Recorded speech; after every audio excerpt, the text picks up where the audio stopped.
Waa'ee hariiroo Itoophiyaa fi Hindii seenaan maal jedha? Waa'ee ilma Oromoo biyya Hindii bulchaa ture Maalik Ambar dhageessanii beektu? Yeroon inni jiraate walakkaa jaarraa 16ffaa hanga kurmaana jalqaba jaarraa 17ffaa ture. Erga babal'atiinsi Oromoo jaarraa 16ffaa dhumatee booda Maalik Ambar naannoo magaalaa Harariitti bara 1548 maatii Oromoo irraa dhalate. Maqaan maatiin isaa jalqabaa baasaniif Chaappuu ture. Chaappuun maatii harka qalleessa irraa dhalate. Bara inni dhalate san keessa daldalli garbaa baratamaa fi ho'aa ture. Waggaa waggaan yoo xiqqaate namoonni 10,000 ol ta'an baha Afrikaa irraa fuudhamanii akka garbaatti Indiyaa, Araba, Chaayinaa fi Pershiyaa yookaan Iraan irraatti ni gurguramu ture. Rakkoo dinagdee cimaa qaban irraa maatiin ilma isaanii gabaa garbaatiif akka dhiyeessan galmeeleen seenaa tokko addeessanis isaan hafan immoo akka tiksee beelladootaa irraa dirqiin fuudhameetti kanneessanis ni jiru. Chaappuun ijoollee ta'ee akka garbaatti fudhatame. Warri sabitas fudhatanii galaana diimaa ce'isanii magaalaa Mookaa Yemanitti argamtutti nama galii giddu galeessaa qabutti dabarsanii gurguratan. Mookaan yeroo sanitti magaalaa balbala galaanaa sochii daldala ho'aa qabdu turte. Mookaa erga ture boodas namni isa bulchaa ture fuudhee gara magaalaa Baagdaad geesse. Baagdaad yeroo sanitti magaalaa giddugala beekumsaa, dinagdee, saayinsii fi qarooma addunyaa Islaamaa turte. Baagdaaditti daldalaan Qaasim jedhamu Chaappuu nama Yemanitti isa bulchaa ture irraa bitatee horachuu eegale. Qaasim Baagdaaditti Chaappuu afaan Arabaa barreessuu fi dubbisuu akkasumas quraanaa fi barnoota amantii barsiisee daandii amantaa Islaamaa irratti guddise. Dandeettiin Chaappuun waaqayyabachuu fi hubachuu irratti qabu baay'ee waan isa dinqisiiseef Qaasim Chaappuu maqaa Ambar jedhu baaseef. Ambar jechuun hiikaa nama hubataa yookaan xiinxalaa cimaa jedhu qaba. Qaasim Ambar yookaan Chaappuun galaana Arabiyaa ceesisee garba Hindii irraan fuudhee biyya Mandiyaa jedhamtu fide. Yeroo san biyya Mandiyaa jedhamtu akka mootummaa tokkotti hin turre.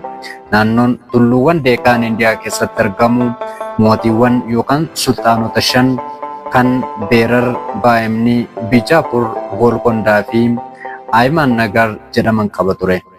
Chaappuu yookaan Ambar lafa mootiiwwan 5 Deekaan kana keessaa kan Ayimaan Nagar jedhamutti nama soratee ture yookaan Qaasim wajjin naqan.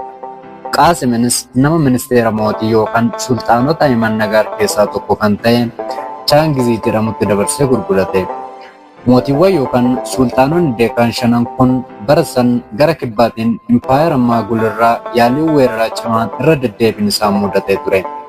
Akkasumas ofii isaaniitii wal mo'atanii wal bulchuuf lola adda addaa wal irratti godhu ture.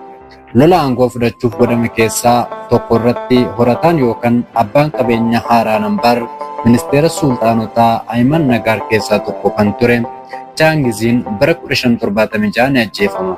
Kan hordofee Ambar yookaan Chaappuun garba ta'uu irraa gara nama bilisaatti dhufa. Ambar erga garbatti jalaa ba'ee bilisummaa qabaatee booda loltoota maallaqni kaffalamee fi lolan ofii isaatii leenjisuu jalqabe. Suutuma jedhee loltoota ciccimoo gugsi fardaatiin loluu danda'an 150 qabaate. Gidduu bara 1576 hanga bara 1595 Ambaarii fi loltuuwwan inni leenjise kun sultaanota Deekaan Indiyaa keessaa bakkeewwan Bichaapurii fi Golkondaa jedhaman keessaa hokkoraa fi fincila ka'u kaffaltiin kaffalamee to'ataa turan. Booda irra dandeettii addaa hokkora to'achuu irratti agarsiisaniin maqaan Maalik jedhamu da'ameef. Sana boodas Maalik Ambar jedhamuun waamamuu jalqabe. Gidduudhuma bara kanaa dubartii Kaarimaa jedhamtu fuudhee ishii irraa ilmaan afur hore. Bara 1595 impaayerri Moogul sultaanota Deekaan keessaa kan inni itti jalqabe dhaqe sultaanota Ayimaan Nagar weeraraan qabachuuf weerara jalqabe.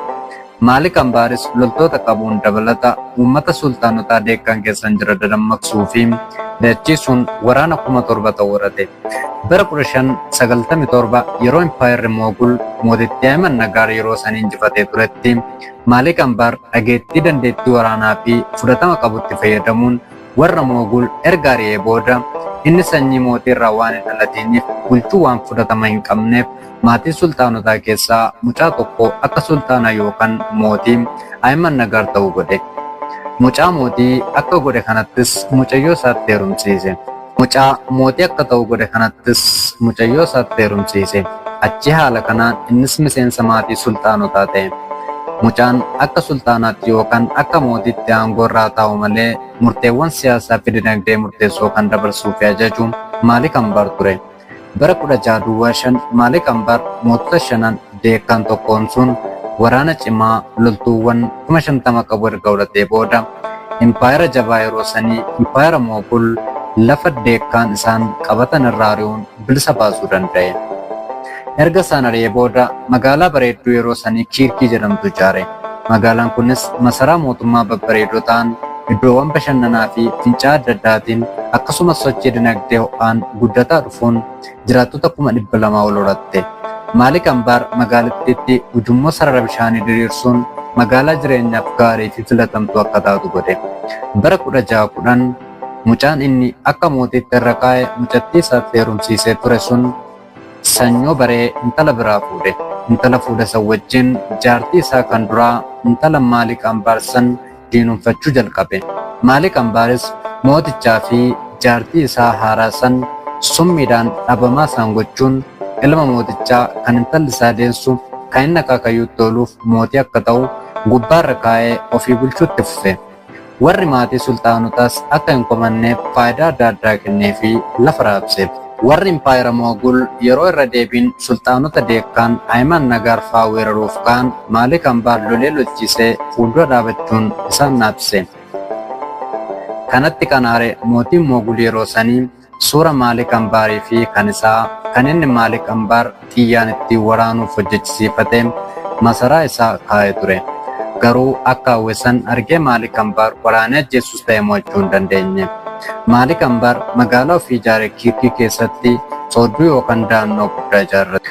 Utuma bulchaa jiruu bara 1626 dhukkubsatee du'aan boqote. Soodduu yookaan da'annoo ammas magaalaa biyya Indiyaa Kiirkii jedhamtu keessatti argamu keessatti awwaalame. Da'annoon kun ammas kan jiru yoo ta'u, Indiyaa keessatti akka hambaa seenaa murteessaa tokkotti ilaalama. Waan jaalatanii na hordoftaniif galatoomaa.